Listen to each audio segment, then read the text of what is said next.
Okay, when we're looking at social emotional development in late adulthood, we visit Erickson. And Erickson basically said that it's a stage of life review. Integrity versus despair means that they are reflecting on their past and placing together a review, whether it's positive or negative, about their life, how it was spent. So last week, when I asked you guys to think about how generativity versus stagnation would impact this part of the lifespan, it's very important.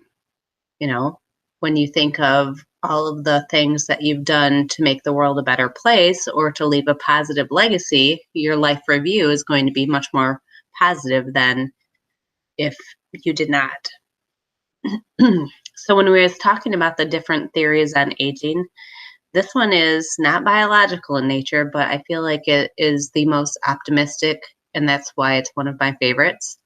So the activity theory is looking at life satisfaction and basically says the activity level and the involvement level of adults definitely is an impact on how happy they are with their lives.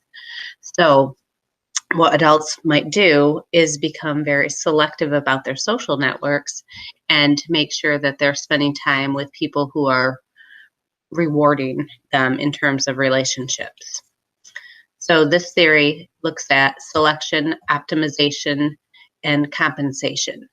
So what they're doing is picking and choosing the areas that they want to focus on, maintaining the performance in those areas, and using strategies and practices and different technologies to help them stay at a high performance level. And they also are compensating when they might need more assistance.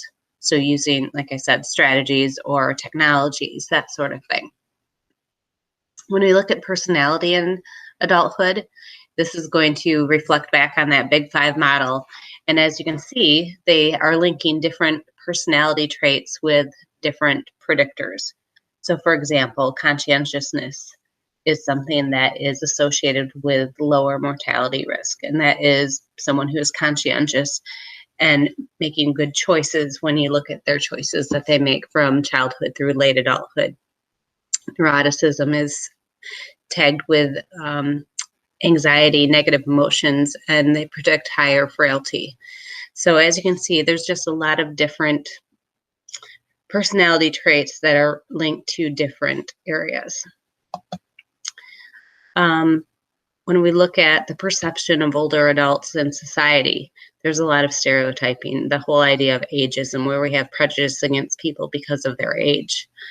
Then we have all the public policy issues that are out there for the aging society, you know, the health insurance costs, as well as the Social Security, that sort of thing. So there's a lot of different policies that are impacting them as well. This is an interesting one to me when you think of technology and older people. Definitely pros and cons. Obviously, connections is a pro. You can connect with your family, you can connect with your friends, you can connect with neighbors, especially in a time such as now.